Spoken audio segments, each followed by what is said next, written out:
Amahoro y'Imana abane nawe ugira kandi ndanezerewe cyane kubw'ubuntu n'imbabazi z'Imana zabaye hejuru y'ubuzima bwawe. Ndaje hano ndakwifuriza ukwezi kwa gatanu kwiza kumugisha. Twinjiye mu kwezi kudasanzwe kwa gatanu. Imana yatugiriye ubuntu, ntago ari isanganya cyangwa se accident kuba wageze muri kuno kwezi. Hari umugambi w'Imana hejuru y'ubuzima bwawe udasanzwe, hari ubuntu bw'Imana hejuru y'ubuzima bwawe udasanzwe. Uku kwezi kwa gatanu ndagusengeye ngo Imana izi kugwanira intambara zose, kandi izi kuneshereza ibintu byose, kandi izi gutsindanishirize muri byose.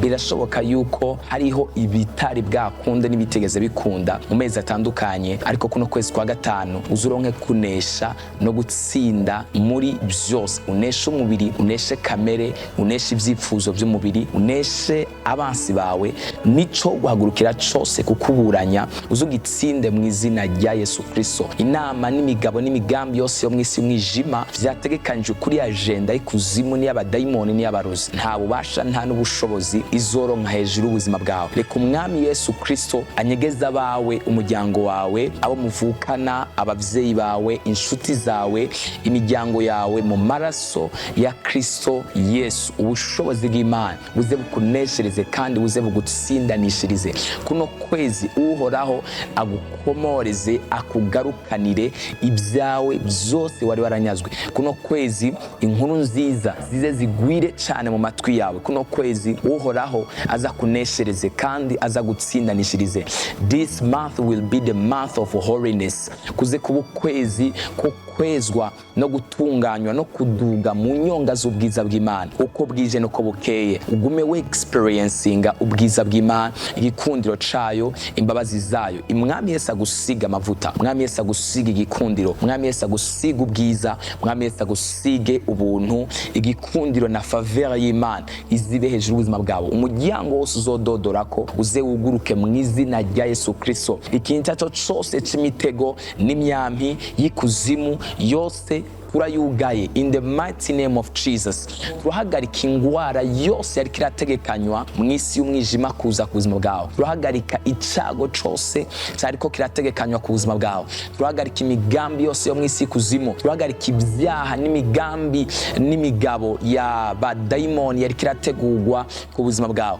Turahagarika inama z'abadayimoni, turahagarika inama z'ikuzimu zariko zirategurwa, turahagarika inama z'abaderira zariko zirategurwa ku buzima bwawe kugira ngo zigukure mu buntu bw'Imana no kugushira mu vyaha. In the mighty name of Jesus, your anointing is protected. Ubwiza bw'Imana bube hejuru y'ubuzima bwawe. Uruvyaro rwawe ruzigamwe, abawe bazigamwe, amavuta yawe azigamwe, igikombe cawe giterekwaho kuzuzwemo ubwiza bw'Imana kizigamwe. In the name of Jesus, no flying evil will have any influence in your life in the name of Jesus. Nta mwemu nimwe iguruka cyangwa se yo hasi cyangwa yo mu kirere cyangwa yo mu mazi cyangwa yo ku butaka cyangwa yari yo hose izogira influence cyangwa se ubasha mu buzima bwawe. In the mighty name of Jesus, ubushobozi bw'Imana buze bukugwanirira, imbaraga z'Imana zize kugwanirire, ingabo zidasanzwe zo mu ijuru, strong armies of heaven, strong armies of angels will guide every single step you will make in every places that you will step. In the mighty name of Jesus, you will not fail, you will not lose, you will not fail in the mighty name of Jesus. Ikintu cyose cyacuriwe kukugwanya kizotsindwa kandi kizoneshwa mu izina rya Yesu Kristo. Kwezi kwa gatanu kuba kwezi ko kunesha, kwezi kwa gatanu kuba kwezi ko kunesha, kwezi kwa gatanu kuba kwezi ko gutsinda. In the mighty name of Jesus Christ, I want to pray a prayer with you. Senga ni sengesho nanje ahuri muri kano kanya. Speak something upon this month. Waturi ikintu kidasanzwe kubera ko ndumva mwisi mwe muko kuno kwezi ari ukwezi ko kwaguka. You will be expanded in the name of Jesus Christ. Uraguka mu izina rya Yesu Kristo. Ngomba ndagusengere mwemu w'Imana azoba muri wewe mu buryo bwagutse. Ubushobozi bw'Imana buzogwira muri wewe mu buryo bwagutse. Amavuta y'Imana azogwira muri wewe mu buryo bwagutse. My Father, my God, in the name of Jesus Christ, in the name of Jesus Christ, I pray for this dear friend. I pray for this blood. I pray for this sister. Pray for this servant of yours. I pray for this man of God. I pray for this servant of yours. I pray for this worshiper.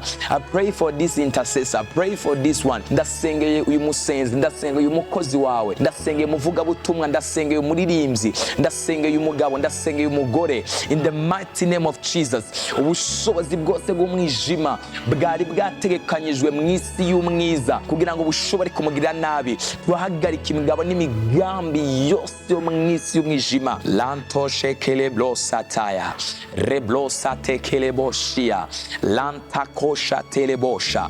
Ubushobozi bw'Imana budasanzwe, imbaraga z'Imana zidasanzwe, imbaraga z'Imana zidasanzwe, imbaraga z'Imana zidasanzwe, imbaraga z'Imana zidasanzwe. We command money to follow you in the mighty name of Jesus.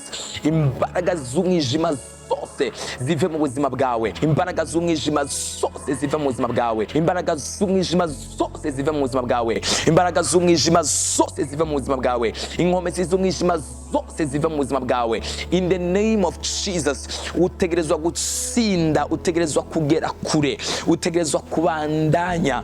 Nta kintu na kimwe isi y'umwijima yategekanyije cyo kugufata no kukubuza kubandanya kugera kure mu gakiza no mu buryo bw'imhemu kiza kuronka ubushobozi n'ububasha. In the name of Jesus Christ, in the name of Jesus Christ, igikundiro, inkomezi, ubwiza, amahoro, intsinzi n'umunezero by'umwami wacu Yesu Kristo biraza kuba hejuru y'ubuzima bwawe. Abazogwana intambara yo kukurondera no kugushaka kugishira hasi muri kuno kwezi ntago bazogushobora. Abazokurondera bagomba kugira nabi ntago bazokubona. Abafasha, aba destiny helpers barahaguruka muri kuno kwezi. Ijwi rikumva, rigutahura, rikumenya, rigushigikira niryo rizohaguruka, niryo rizobana nawe muri kuno kwezi. You are protected under the blood of Yeshua. You are protected under the blood of Jesus. Urazigamwe, urarinzwe munsi y'amaraso ya Kristo Yesu. Ukuboko kw'Imana isumba byose kuragufata, ubwiza bw'Imana isumba byose kuragufata.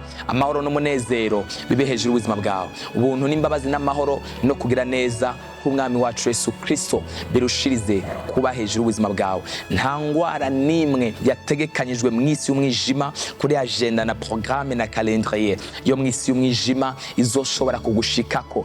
In the name of Jesus, we speak and we decree, we declare in the mighty name of Jesus.